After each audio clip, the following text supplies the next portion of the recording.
Hi everyone, so last year I made a video about India's JEE Advanced exam, but I don't think that I really did it justice. So for this video I wanted to invite some experts in science and engineering to share their thoughts on the exam. They spoke about the difficulty of the questions, whether they thought the exam would prepare students well for the future, and also shared their thoughts on exams as a whole. So with that, let's hear what people had to say about it.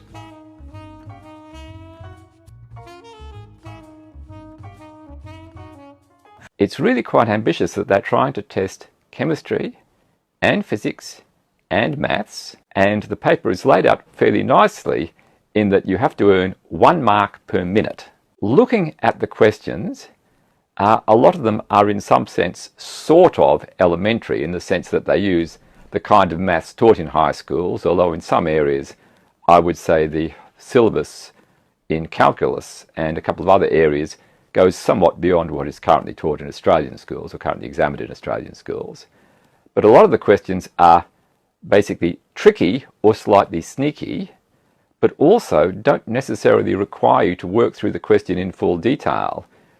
With multiple choice questions, you have to simply decide, can I reject this possibility or not? There is some attempt to stop people gaming that way by applying penalties to some wrong answers, but still it's very much a race against the clock.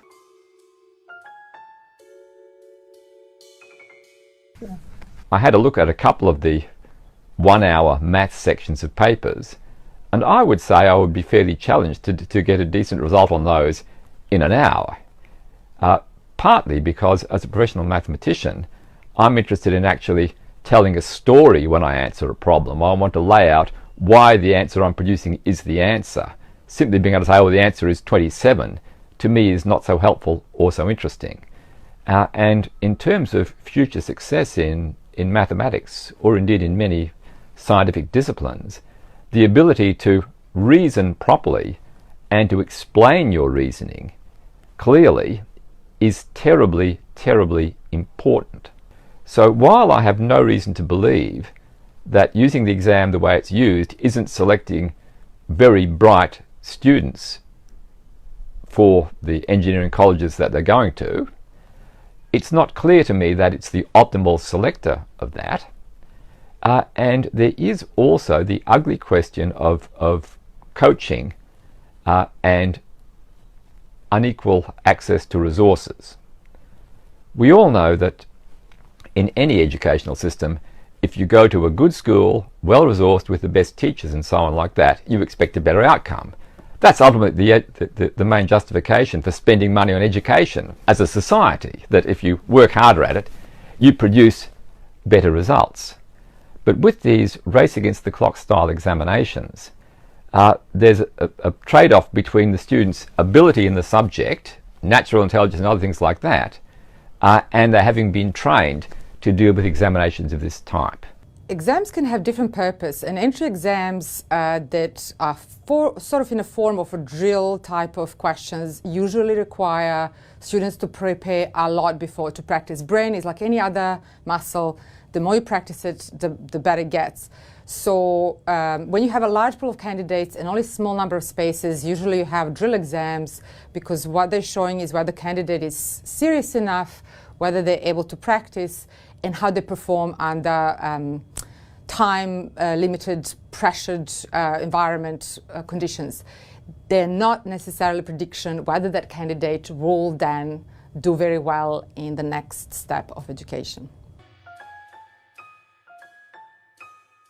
Yeah, so when I looked through it, there was a lot of the questions that they are based very much on this sort of principle of memorization and recitation, which I think is just an extraordinarily bad educational tool, because it assumes that everyone has the exact same capabilities in that area. And as someone who never had a great memory for these things and had to work extra hard, and then became a professional physicist for over a decade, you realize very quickly that those particular skills don't help you much at all once you're actually working as a scientist, because scientists get to the point where the material they're working with is so complicated you just don't remember. No one could remember it. So that skill of memorization and recitation is not as helpful as people might think. In science, you tend to not be successful every day of your working career. In fact, quite the opposite. You tend to, not get anywhere for quite a while, and then you'll have one lucky day where something will occur and your training will allow you to see that and identify it as being special, and that's what makes a good scientist. But for the other 360 odd days of the year, you'll have a pretty rough time.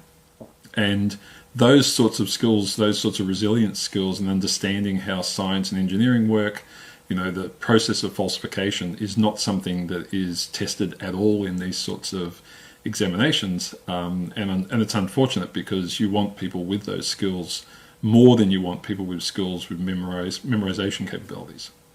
When I looked at the JEE Advanced Maths exams, it led me to recall an interesting article by the great British mathematician G.H. Hardy. Indian viewers of this blog will perhaps be well acquainted with Hardy, who is generally regarded as responsible for bringing the great Indian mathematician Ramanujan to the attention of the world. And so Indian viewers should have some affection for Hardy. You have to understand that when Hardy was a young man, and through the early stages of his career, mathematical education in the United Kingdom was governed by the mathematical tripos examination for Cambridge undergraduates.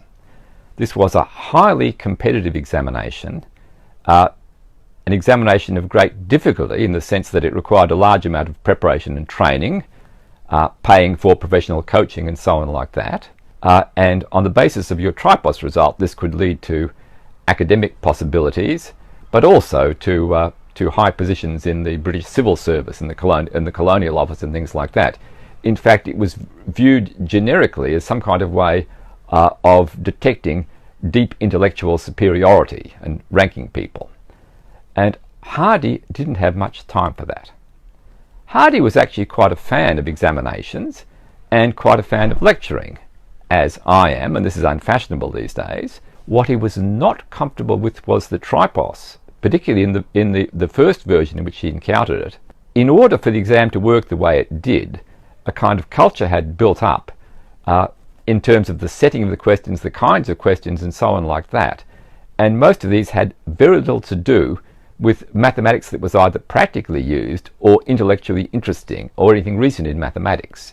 It was basically playing certain games. The examiners would try and set slightly sneaky questions on certain topics, and students would hope to have practiced lots of questions of a vaguely similar type in the hope that they could get through this.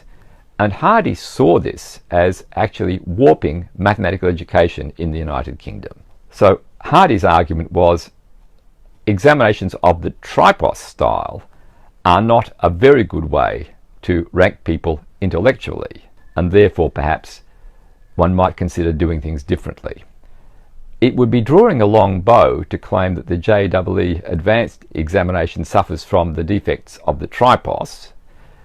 Nonetheless, there are elements of analogy there, particularly the issue of expensive coaching and the diversion of students away from studying subjects and developing their abilities, and instead teaching them to do certain kinds of questions at great speed, which is not actually something of great use either in the practical applications of mathematics in the real world or in academic mathematics, scientific research or scholarship.